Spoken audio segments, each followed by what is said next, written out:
Sportageous. Sport gets smarter. Hello, everyone, and welcome to another episode of the Sportageous videocast, where we bring you insights into the sporting world straight from athletes, sports biz, sports professionals, and more. On today's episode, we have not one, but three special guests with us. In alphabetical order, Dan Barr, Ingrid Arkessteijn, and Ingrid Proud, co-founders and directors of Better Events, a company that specializes in extended reality applications such as virtual reality, augmented reality, 3D and 4D design for the events, sporting, and tourism industries. Welcome to the show, everyone. Thank you. Thank you. Thank you. Look, starting off, could each of you, just for our viewers or listeners to get a bit of a better idea, tell me a little bit about your specific roles at Better Events? And, we can do this in alphabetical order just to keep it simple, but so we'll just start off with you, Dan, and then continue on. Yeah, sure. So my background's in urban design, and I worked on the Commonwealth Games on the Gold Coast for 5 years. Turned out by accident, that's what happened. But having done that and seen the journey of a host city going through the Commonwealth Games planning from pretty much start to finish, gave me a really good understanding of what host cities need to do in the bid phase, what they need to do in the planning phase, and then obviously in delivery. So, and we'll talk about this a bit more later, but we saw an opportunity for technology adoption in those.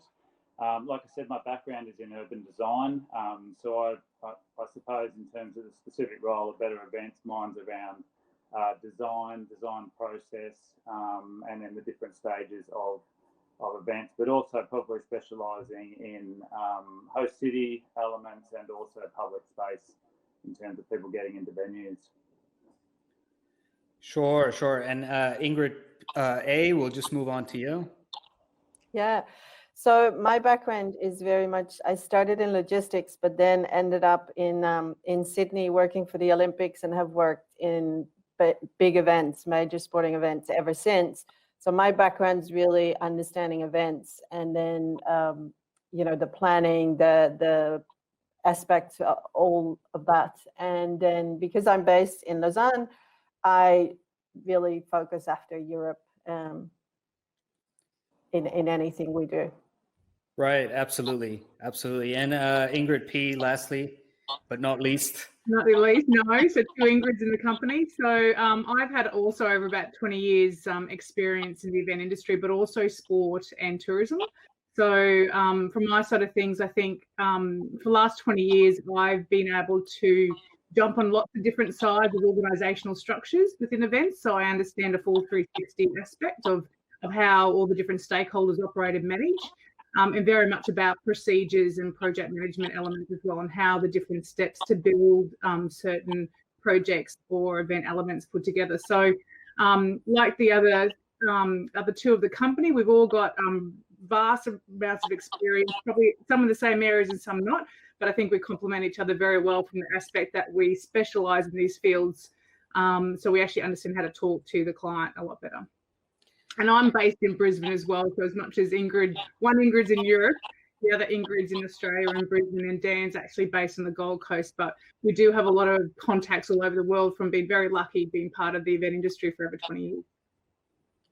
Yeah, absolutely. And, with all this vast experience, we will sort of break it down as we continue on. But I think the note that you ended that on is a great segue into telling me a little bit about Better Events itself, perhaps how it was formed, what was the inspiration behind it. Some of you did touch on it briefly, but essentially, what is the story? And this is open to all of you.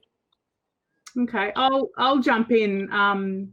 So the 3 of us actually all worked on the recent 2018 Commonwealth Games on the Gold Coast. So Dan, Ingrid, and I all worked for the host city organisation, so the City of Gold Coast. Post the games, I suppose our role there, where I really looked at all the out-of-venue operations for the city. Dan looked at city operations as well, and Ingrid was looking at all the venues that the city owned and how that integrated with the city requirements and the host city requirements. Post games, I actually got introduced to Karen Sanders from Real Serious Games, And they obviously have been working in this sort of technology probably for the last 10 to 12 years. When I met her and we looked at all her technology, I could really see such a strong integration in using technology to be more efficient and effective in how we operate and plan and deliver, and how it really could integrate really well in what we do. And after discussions and Dan and Ingrid, and obviously all of our different attributes, we sort of formed together Better Events VR, because we could really see the technology can improve how we do things, and better for resources, staff training, for time management, and also for funding and budgets, because we know obviously a lot of, budgets is a big issue in sports, and we feel that our technology can help reduce those sort of aspects moving forward. Zushan, one of the other elements too is, as I said before, so I'd come from a planning background and seen things like 3D planning and visualization technology being used in other sectors like infrastructure and development for the last 10 years. So I was kind of surprised that the event sector, especially events of the size and scale of the Commonwealth Games or an Olympics or a World Cup, weren't using some of these technologies that were fairly commonplace in other industries. And I suppose that's where we saw the opportunity, especially, and I suppose it started with looking at 3D planning or 4D planning when we look at time, and having a single point of truth across organisations, across different areas of planning, which was not the reality of what we had. So we felt pretty strongly that it wasn't like the technology didn't exist and it wasn't being used in other sectors. It is, and it's quite mature. So there's very little risk in terms of the adoption of the technology. It's really about the application of these different types of tech in the sports events and the tourism sectors. We were quite lucky to win one of the scholarships during Sport Accord in 2019 on the Gold Coast with the Australian Sports Technology Network. So that sort of catapulted us as well quite quickly into forming when we had the opportunity there. So we were able to showcase all of our tech at Sport Accord 2019, as well as pitch our ideas and company to a wider network, which was a really great opportunity to sort of launch us into the field. Sure, absolutely. Yeah, the ASTN seems to be very, very handy to a lot of up and coming organizations, and we see a lot of successful sports tech coming out of that. And I will slightly, I guess, move on a bit of a different tangent, and this question comes more so from my colleague and co-founder Furqan, who wanted to sort of get some insights from all of you on what essentially is the last mile in events and why is it so important? Ingrid, I can jump in on this one. I'll start on this one. So the last mile is very much an event terminology that is used for that last bit between a public transport hub and a venue. So the last little bit that spectators need to go to get inside the venue. So event planners very much plan what's inside the venue, but then the city, and that's why it's especially important for us all coming from the host city in the Gold Coast. It's what the city brings in how you get people to the venue and how do you make sure that the business as usual still runs while people do that. How do they walk? How do you make sure that they're safe walking there? And what route do you want them to take? So sometimes you already split people to use different transport hubs. And it's also an area where there's lots of crowd gathering because, again, inside the venue, it's probably easier to control crowds because you're splitting them to the different seating areas. But outside, they're all going to that one entrance point. So you can have some mass crowds going. So it's a really important area to plan for.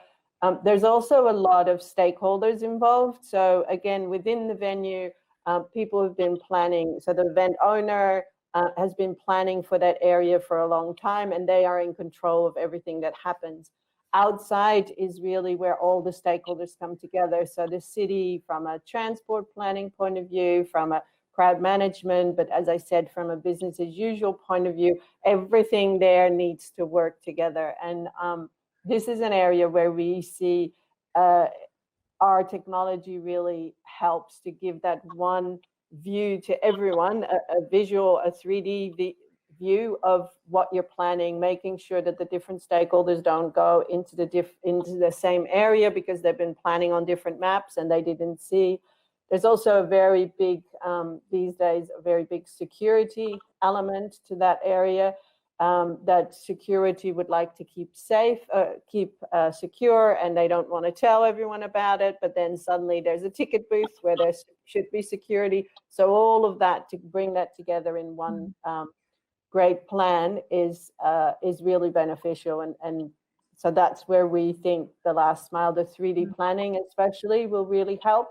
But also technology like augmented reality for fan engagement is amazing in that area, because you have sponsor activations, the venue can do something, the event can do something. So there's lots of opportunities in the last mile. Sure. So I guess just following up on that, let's say that, there is a sporting event, a mass scale sporting event taking place in a much better time in 2021. And you guys are there utilizing the technology that you've developed.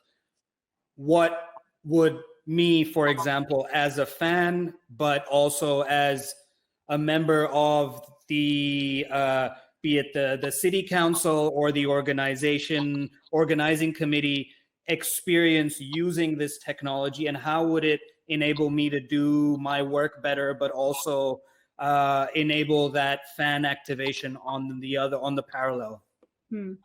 I'll jump in quickly here, and I think there's about 2 or 3 different elements to your question as well. And I think first and foremost, going back to Dan's point and why we started this company too, is all about collaboration and one central source of truth. So being able to design in one spot in 3D as well, and the 4D elements time, so you can see the movement. That's the difference in 3 and 4D, and be able to place all the different objects, either being fixed objects that are already there. There's so much temporary infrastructure that goes into place, and as Ingrid A said, by lots of different stakeholders. So you're actually you're all of a sudden putting all this infrastructure into a space, and then somehow another group has to work out how do you do your crowd management control systems and do all your calculations. But if you don't know what's actually there, you can't calculate the space you've got left to be able to move crowds in sufficient space. So using 3D and 4D modeling and design also enables us to put you into a virtual world. So putting you in VR and experiencing the space as different angles, walking through yourself, and really understanding the complexities of the area so it really functions to the best of its ability. And particularly in scenario training, because we can then design different scenarios. So all of your emergency services, all your stakeholders can actually come together and see a true and actual model of what it's going to look like and what's going to happen, because we can add 5 different lots of sensors into the environment. If it's raining or if there's mass crowds moving, whatever you want, we can engage those different scenarios to really put people through their tests and their operational training prior. The fan engagement element, if you yourself, I think by doing that, you will already have a better experience because you're not being stuck in places. The communication's really clear. The staff have been trained to know what their roles are. So your experience has already been great just from those small elements. From an AR perspective, it's your wayfinding. There's lots of opportunities. Everybody uses their phone everywhere now. And I think most people are looking at their phone while they're walking anyway. But it enables them to interact within the space in a lot more energy and excitement. And the sponsors and the organising committee can really use that to get messaging out as well at the same time. And particularly in sponsors, enable to pick up certain tips and tricks along the way to keep engaging those fans and spectators. Because as we know, sometimes it takes a little while to get into venues because of the length of the queues and obviously going through your security checks. So it provides another element to help engage that fan as they move forward. and provide them a few extra elements, even with your crowd control and your roving entertainment that's physically there. You can also have a virtual presence as well to add that extra engagement piece, particularly with the younger youth too, and their technology use nowadays. Zishan, you just said one of your questions was quite pertinent in saying what would a planning organisation see differently, and we strongly are very confident that the time frames would be reduced significantly if 3D models were used in the planning stages, especially in public domain and within venues.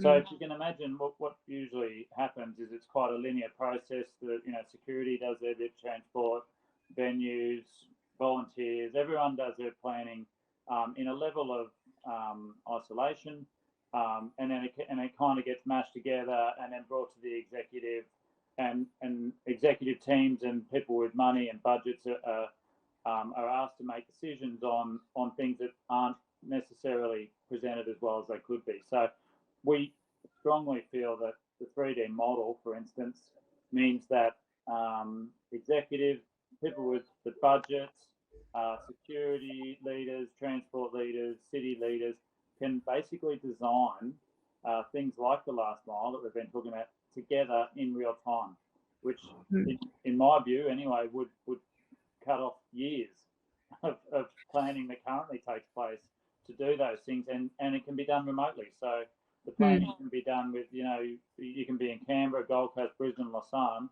and we could plan over the next hour what the last mile would be, which would usually take months. And can I just add, one of the key aspects too is a legacy component.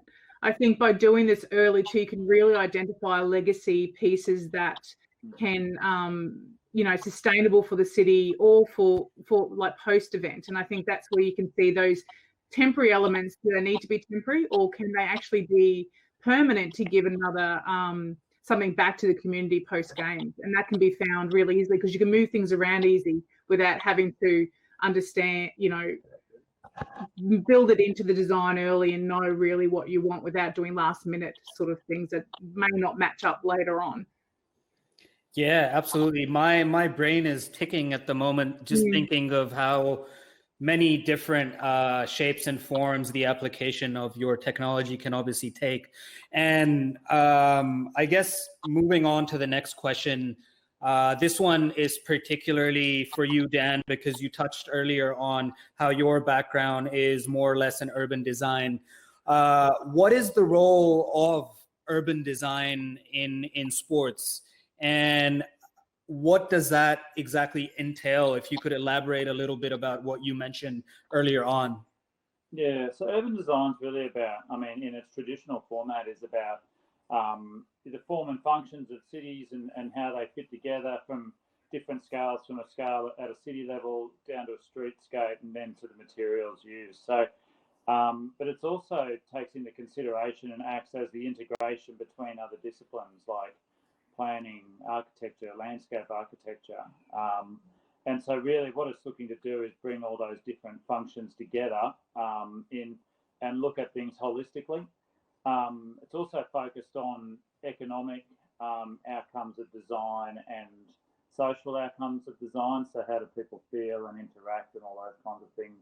And so for me, in terms of how that relates to event planning, there's a direct correlation, because especially in large event planning where most large events are broken down into manageable chunks, sometimes called functional areas, and they have overlapping responsibilities and planning requirements, and the skill set to be able to bring those different areas with different objectives, but all for a common goal, is how urban design can assist with that. But it's also obviously in terms of project management, and again bringing all those different stakeholders together within certain time frames. So certainly when you look at it from a host city perspective or a public realm perspective, in terms of people looking to get to the venue and enjoy their experience safely, to spend money while they're doing it, and to have a great time, and also to build the reputation of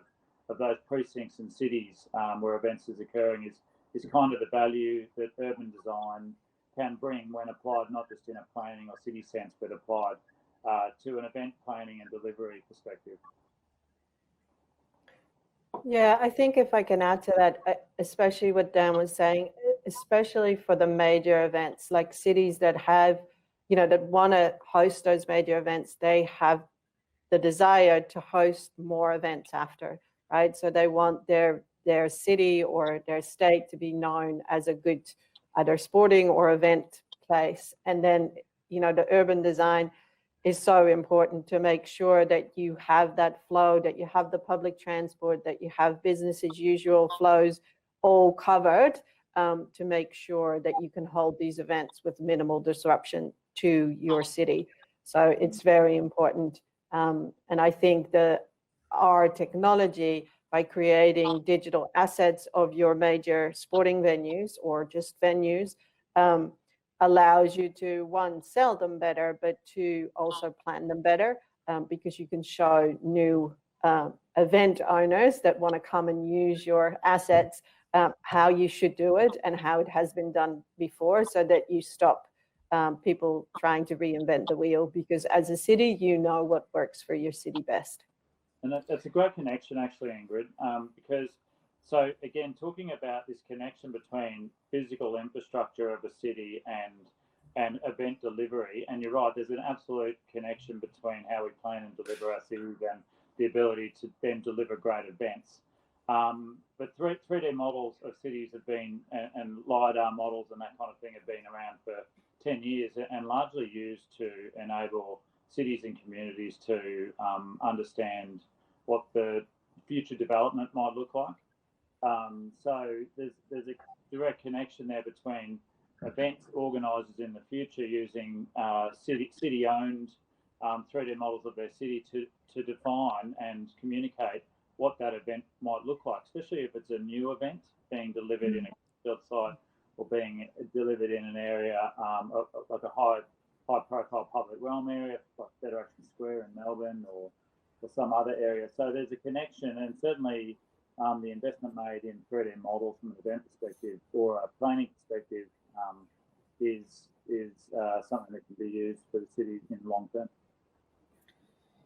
Yeah, it's really interesting because obviously you have all these insights. You are able to improve efficiency, reduce the loads, the toll that it may take on the city. And I think Ingrid P, you touched on this a little bit earlier, which was the sustainability side of things. And one of the things with really, really large events, for example's sake, let's say the FIFA World Cup in Brazil, when people look back at that, they do often question and at times even criticize things around what did that lead to post the World Cup. And having, I guess, the technologies that you have at Better Events, how does that perhaps improve, or how does that efficiency enable a host city or a region or an area to make that holistic event experience more sustainable in the long run, but also during the time that it is being held? I think some of the planning, I suppose, can be done early, or the thing is the planning can be done. So as Dan said with urban design too, some of these cities that may want to plan their and design their city early to be able to host events. And then some cities have hosted an event and see the possibility to be able to host more events, and obviously then want to change the landscape to suit it. So then the event organizer doesn't have to bring in significant amount of infrastructure to be able to support that. And we're talking not just physical infrastructure, but physical infrastructure, but power and utilities.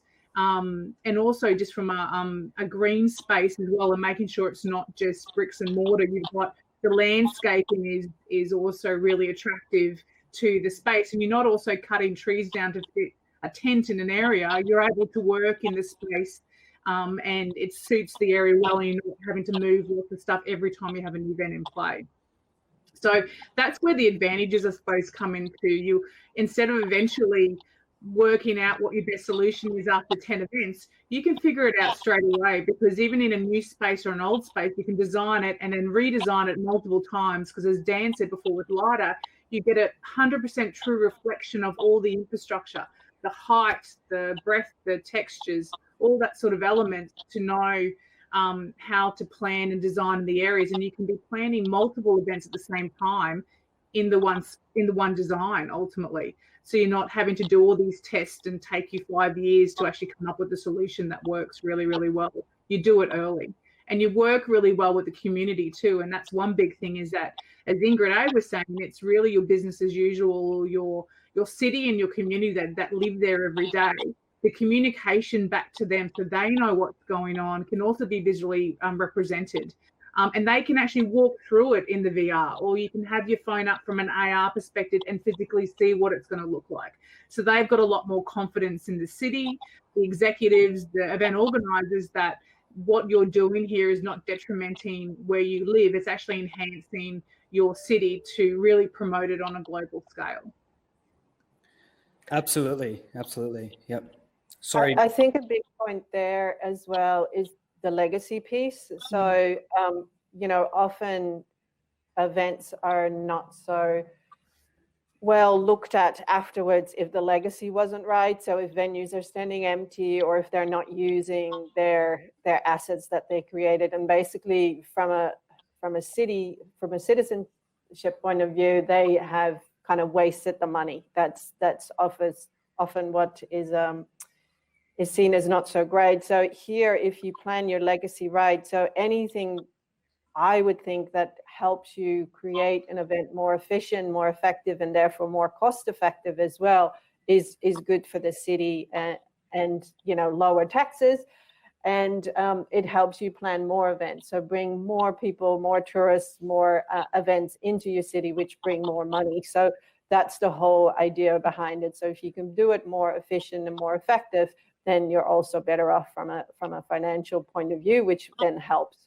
And as Ingrid P was saying, the better you can plan for the environment and the green spaces, and making sure that you don't damage nature, the better off everyone is. Yeah, definitely. I guess just moving on, this question is for both of you, Ingrid A and Ingrid P. It may seem a bit broad, but perhaps you'll be able to make sense of it. I just wanted to know, sports as an industry hasn't always been much like every other industry, but more so in particular, the best space for women to be in until, we are seeing a lot of growth with, equal pay for athletes in, for example, soccer or football. As of late, we saw the incredible Women's T20 Cricket World Cup here in Australia, and the potential of women in sports. But coming to the sports event management side, could you tell me a little bit about, having been in the industry for a significant period of time, what have been some of the challenges that both of you have seen, and also perhaps the successes, both at a personal but a general level as well? I think there's actually quite a lot of women in the events industry, and I think that that's good. I think any industry or any organization benefits from a diverse workforce, so that we make sure that the best people come up. You don't have to be male or female. It's about the best quality of people, the best people for the job. There's maybe, like other industries, there is still a bit of types of work that women more tend to be in than men. I think that's changing. I think it's just about the quality that you have, and if you're good at what you are, and if you really understand. I think that's the one thing that I've taken away of working in so many different cultures in so many different countries. As long as you're open to understanding the culture and understanding kind of the local way of working, and you're respectful for that, then I don't see a problem. I definitely think that, excuse me, that it can be better everywhere, so that we are diverse and that we use the best qualities of everyone. And I've worked in lots of places. I've worked in Baku. I've worked in Doha. I've had Qatari men that were a lot older than me working for me, and we never had a problem. We always had a good working relationship. So I think it depends on your personal way of treating people and making sure you understand and respect the culture. And look, I probably resonate with all those points that Ingrid put forward, and I find it quite interesting, your comment on women in sport and competing, and then women in sport and events and working. And I think I may not have competed at I suppose, an Australian Olympic level, but I've competed at a national level in various sports, and very much so. Even then, the prize money over the last how many years of competing has always been different. And we always ask and question that, because we're in the same environment, the same equipment. We're doing the same thing. We're just a different, diverse human being. So why is it different? And I think that question will always stay with everybody, even moving forward, because of personalities and people. But same as Ingrid, I've been able to work, and very luckily enough worked in so many different cultures around the world. And I think it's not about having challenges as a woman in those cultures.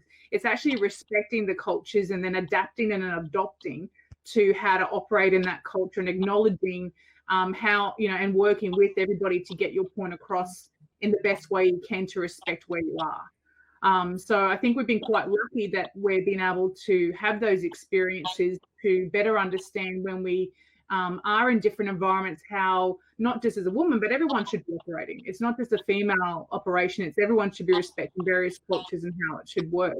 So challenges, look, we all have challenges. Let's be honest. I think it's been more prevalent nowadays that there is a lot more focus on equality or diversity, as Ingrid's also noted, in business, in sports, in events. There's more organisations, which is great to see, that they're wanting equality on boards, making sure there is equality of women in senior leadership areas. And I think from an equality perspective, I think that equality is actually, your organisation will work better because you've got different frame of minds and people's experience and their ability to help put, to show two different sides of a story instead of just having a one straight line perspective of things. So I feel definitely there's always going to be challenges, I think, but there's so much great movement happening in a lot of organisations now to make sure it's actually about being diverse, not just female and male, but being diverse in a whole lot of range of things, and from disabilities and the gender that you want to present yourself as, that understand that we're all very different, and having a really great mix of people will actually get you a better perspective for your end result. Yeah, absolutely. I couldn't agree more. I think that that enables diversity of thought as well, which is integral to the growth of any organization or society in general, right? We didn't have philosophers come from one single-minded perspective to create what we have today. And yeah, absolutely agree with that. And I think perhaps I should have asked this question earlier, but let's leave the best for last. Tell me, obviously, and tell everyone watching or listening about Better Events, the technology solutions themselves, in a bit more detail. What exactly are you guys doing on that front? And this is also an open floor to share a little bit about what you are expecting to do in the future, considering, of course, we're going through a very challenging time globally, and for the events industry, it's only just opening up. I think in Australia it's a little bit better than other parts of the world, but there's still a lot of work to be done. So overall, I guess splitting that into two different points, a little bit about the Better Events technology in detail, and then what does Better Events have set for the future? I think to keep diversity and equality, we'll let Dan speak this time. No, that's right. Yeah, so let me, I suppose there's three key elements in terms of technology, and augmented reality, virtual reality, and what we call 3D, 4D planning. I'll start with the augmented reality. So augmented reality is an experience that's delivered through a device. So it's whether you experience it on your iPhone or your iPad, something like that. And we are using augmented reality and working with clients currently focused on things like wayfinding, as we talked about, which is really quite low-hanging fruit. But something that we're starting to see more and more of, and in Australia as well, in terms of football clubs, is using augmented reality for fan engagement. And there's different elements to that, and we look at it from a continuum perspective in terms of a fan potentially starting to have that experience of becoming a member before the season starts, and having an augmented reality experience when they receive their membership, all the way through to they're off the train, they're using their phone to find a way to have an experience within the venue, that potentially are able to have their favourite player come up on their phone, and then that can be directed straight to social media, all the way through to half time, where we can use augmented reality within the venue to look at things like stats and facts, which can be a bit of a gap in the current experience. So, you get more of a stats and facts experience sitting on the couch than you do in the stadium. So that's something that we see as real value. And then even all the way through to the midweek experience. So, in terms of clubs and their engagement with fans, they kind of, from Saturday to Saturday, there is very little. So we're looking at how augmented reality can fill that gap, and maybe on a Wednesday there can be a message from the coach or the captain delivered through an augmented reality experience. So we see, this is not just something that we believe is going to happen, it's currently happening around the world and in Australia. And yeah, it's really exciting. Virtual reality, as we were talking about before, enables people to have an experience using a headset. And we see, some of the things that we're working on now are focused on performance in sport and athletes, and being able to, especially when you're looking at an action that's quite repetitive, and something that requires or there's a lot of pressure. So that's something that we're working on at the moment. And I think when we go to what the impact of technology will be in the future, I think the biggest growth opportunity will be in virtual reality, and we'll talk about that in a sec.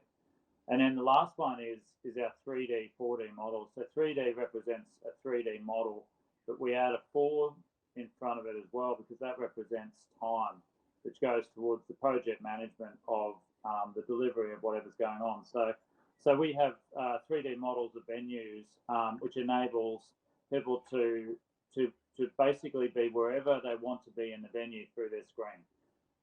And there's an example on our website at the moment, which enables people to be, if you're watching a cricket game, you can be behind the bowler's arm, then you can go straight up to the corporate boxes and you can see what's going on there, or you could go out to the front guard and see the security. And what that enables venue managers to do is to be able to do all of their planning in real time using what we call placeable objects, to move around the stadium virtually, and they can do it with other people from around the world.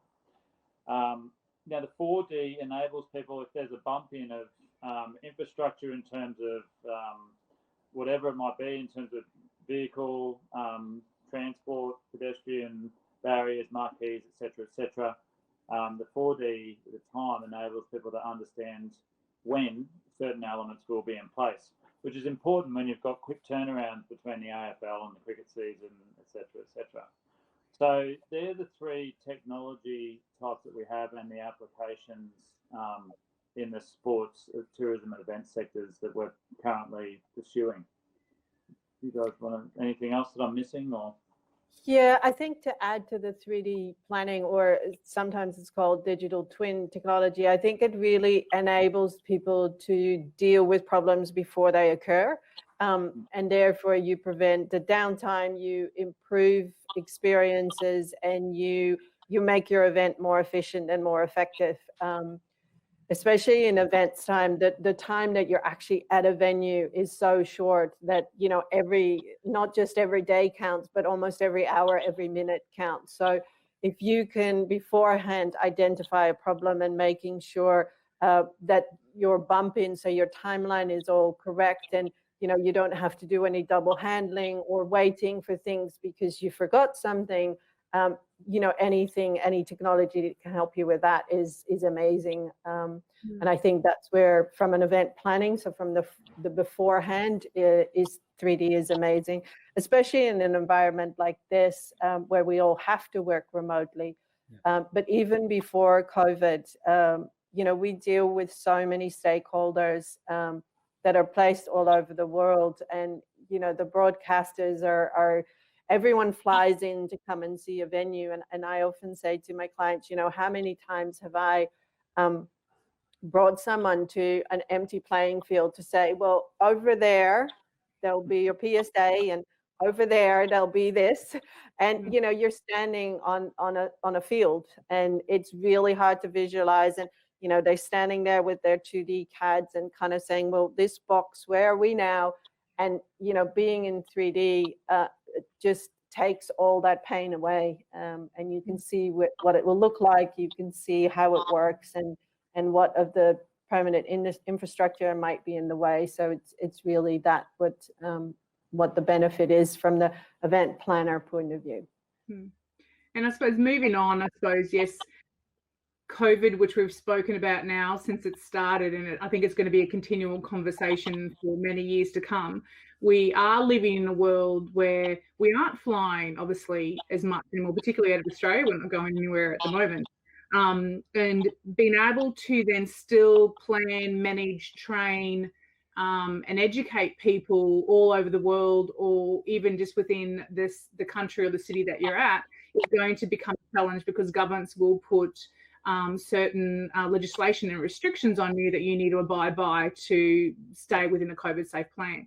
I think with the technology that we've got and where we're seeing we're going to is from various stuff. When we talk about sport and Dan's point on sport performance, we know that athletes will travel to a venue, and let's say the Olympics coming up, they would normally have traveled there probably a couple of times to be familiar with the space. They can't do that at the moment. And being able to put them in that virtual world and have the experience, we know through conversations that going to a place and being familiar with it, you've also reduces your anxiety levels as well. So being able to have the chef de missions walk through the village and have the athletes walk through the venue and have that feeling of familiarity early will, you know, should be helping them obviously when they get there in their performance as well. And right now, a lot of people don't know what they're going to expect when they go and compete and perform in some of these places, because it's not going to be the same as they've had in various years to come, because there's usually thousands and thousands of people screaming at them. So now it's when, are they going to be going to an empty grandstand, and how are they going to feel, and how will they perform, and are they ready to perform in that sort of environment? Education and training, we see moving forward is quite a big thing. As much as we've got virtual reality, we do work in advanced e-learning. So as much as we know now, the headsets, like the Oculus headsets, are becoming a lot cheaper and able to be used or readily available. Advanced e-learning, so everybody on their PCs or mobile device, being able to use, we've got gamification within all of our technology. So they'll be able to train and learn on the site through our learning platforms as well, and have an instant result, be able to move around and become familiar with the space through a gaming style training environment, not your normal PowerPoint presentation that you're looking at. Because we know that if you do training in the VR space or that sort of 3D area, your memory actually has about 90% more memory retention than you would if you were doing a PowerPoint presentation.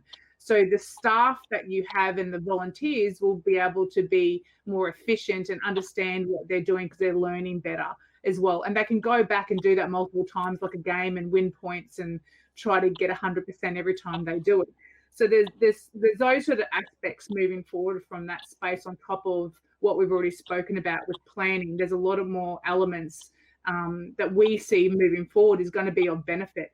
And it's really about taking people on that journey and getting them to experience it. And I think we've learned a lot with our clients so far, we get them to experience technology and then we talk about it. Because then they can actually resonate with how it uses, and as you said before, their minds start going crazy with so many elements that they can do with it because they've been able to experience it and then talk and really understand how the applications can be assisting how they operate, plan, and deliver. Fantastic. Well, everyone watching or listening, be sure to check out the description. And if you enjoyed the conversation, go have a look at the Better Events website, follow them on social media, and be sure be tuned to what they're up to. Dan, Ingrid A, Ingrid P, thank you so much for coming on to the show. And I wish you guys all the best with everything, and looking forward to all the successes of Better Events. Thank you. Thank you so much for having us. Thanks. Bye-bye.